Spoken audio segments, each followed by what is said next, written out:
আজকে এত আযাব আসতেছে, এত গজব আসতেছে। আসুন আমরা ফিরে যাই, আমাদের সেই রবের কথাগুলোকে মনে করি যে আল্লাহ তাআলা আমাদেরকে ভালোবেসে দুনিয়াতে পাঠিয়েছেন, যে আল্লাহ তাআলা আমাদেরকে যেই কাজের জন্য পাঠিয়েছেন ওই কাজটা করি। খুবই আশ্চর্য বিষয়, কোরআনের কিছু আয়াত আছে যেগুলো আপনাকে আফসোস বাক্য শোনাব। মা গররকা বিরব্বিকাল কারীম, আল্লাহ আফসোসের বাক্য দিয়েছেন যে বান্দা তোমাকে কোন বস্তু ধোঁকায় ফেলেছে যে রবকে তুমি ভুলে গেলে। কথাগুলো বলছেন আপনার বাবা আপনাকে বলতেছে, বেটা তোরা কি এমন ধোঁকায় ফেলবো যে তুই বাপকেই ভুলে গেলি। এটা কষ্টের কথা না? আল্লাহ তাআলা এভাবেই বলছেন যে তোমাকে কোন এমন জিনিস তোমাকে ধোঁকা দিল যে তুমি তোমার মালিককেই ভুলে গেলে। আজকে আমাদের সমাজে বিয়ে হয় না, বিয়ে দেওয়া মুসলমানের অনুষ্ঠান করেন না? করেন। বাবা মারা গেলে অনুষ্ঠান করেন না? করেন। বাবা মারা গেলে যে অনুষ্ঠান করেন ওই অনুষ্ঠানে তো গান বাজনা আনেন না। তাহলে সন্তানের বিয়ে দিচ্ছেন, ওই বিয়েতে গান বাজনা কেন নিয়ে আসেন? কারণ কি? ওইটা দুঃখের, এটা সুখের। সুখ প্রকাশের জন্য আপনার গান বাজা, অথচ আল্লাহ তাআলা হারাম করে দিয়েছে। সুখ প্রকাশ করবে তো বান্দা নামাজে দাঁড়ায়, সুখ প্রকাশ করবে তো বান্দা চিন্তায় পড়ে কান্নাকাটি করে।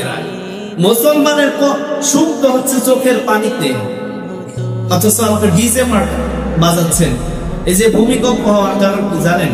হাদিসে আল্লাহ রাসূল সাল্লাল্লাহু আলাইহি সাল্লাম বলেছেন ভূমিকম্প ওই সময় বাড়বে যে সময় বেহায়া, যে সময় নির্লজ্জতা বাড়বে, যে সময় অশ্লীলতা বেড়ে যাবে, সমাজ যখন খারাপের মুখে মুখে পড়বে।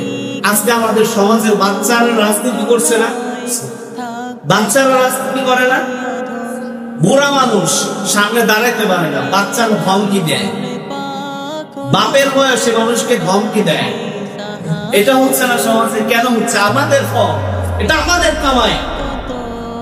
কোরআনের দুনিয়াতে যখন ফাসাদ বেড়ে যাবে, যে সব জায়গায় যখন ফাসাদ বেড়ে যাবে, তখন মূর্খরা রাজনীতিতে দাঁড়াবে। কেন ভাই এরকম হচ্ছে কেন? এর একটা সূত্র জেনে রাখেন। নামাজে এই যে আমরা বিয়ে করি না, হুজুর কি করে? প্রথমে খুতবা বলে না? কয়টা আয়াত পড়ে? 3টা আয়াত পড়ে। ইয়া আইয়ুহাল্লাযীনা আমানুত্তাকুল্লাহ হাক্কা তুকাতিহি ওয়া লা তামুতুন্না ইল্লা ওয়া আনতুম মুসলিমুন। আয়াতগুলো বলছে ইয়া আইয়ুহান নাস ইত্তাকু রাব্বাকুমুল্লাযী খালাকাকুম মিন নাফসিন ওয়াহিদা। 2 নম্বর আয়াত ইয়া আইয়ুহাল্লাযীনা আমানুত্তাকুল্লাহ ওয়াকুদুহান নাস ওয়াল হিজার। 3 নম্বর আয়াত। এই 3টা আয়াতের সারমর্ম একটা। এই 3টা আয়াতের সারমর্ম কয়টা? একটা, যে বেটা তুমি যে বিয়ে করতেছো আল্লাহরে ভয় করবা। সব এর অর্থ বোঝাচ্ছে, হুজুর দাঁড়ায় বলতেছে বেটা তুই যে বিয়ে করবি আল্লাহরে ভয় করবি। সর্বপ্রথম কাকে ভয় করবি? আল্লাহরে ভয় করবি। তুই যে বিয়ে করতেছিস তোর স্ত্রীকে নিয়ে যেন আল্লাহর পথে চলিস। তুই যে বিয়ে করতেছিস বেটা তোর জীবনটাকে সুন্দরভাবে আল্লাহকে খুশি করার জন্য তৈরি করে নিস, কারণ তোর জীবনটা এইখান থেকে শুরু। আমরা এটা বলছি, আমরা তো এই যে বাদ্যযন্ত্র বাজাই, যখন বাদ্যযন্ত্র বাইরে বাজাইতে থাকে ওই বেটা সহবাসে লজ্জা পায় না। যখন আপনারা বাদ্যযন্ত্র বাজাইতে থাকেন ওই বেটা সহবাসে লিপ্ত, মধুর মিলনে লিপ্ত। ওই সময় যখন বীর্যপাত হয়, সন্তান ভূমিষ্ঠ হওয়ার একটা প্রক্রিয়া তৈরি হয়, আল্লাহ রাসূল বলেছেন ওই সময় তোমরা বিসমিল্লাহ বলো। কি বলো? বিসমিল্লাহ বলো, আল্লাহর নাম নাও। আমরা কি করি? গান বাজাই। ওই সময় যখন বীজ বের হয় তোমরা দোয়া করো, দোয়া। আমরা কি করি? গান বাজাই। তাহলে আমাদের সন্তানরা হয়তো রাজনীতি করবে না, কলম ধরবে। দোষটা কাগো বলেন না, দোষটা আমাদের না? রাগ করবে না, হয়তো আমি আপনাদের বেড়ানোর ছেলে, এজন্য নিজের মনে করে কথা বলতেছি, লজ্জা পেয়েন না। বাপ ভাই হিসেবে কথা বলতেছি। অন্যদের জেলায় গেলে সমস্যা নেই, অন্যভাবে কথা বলতে।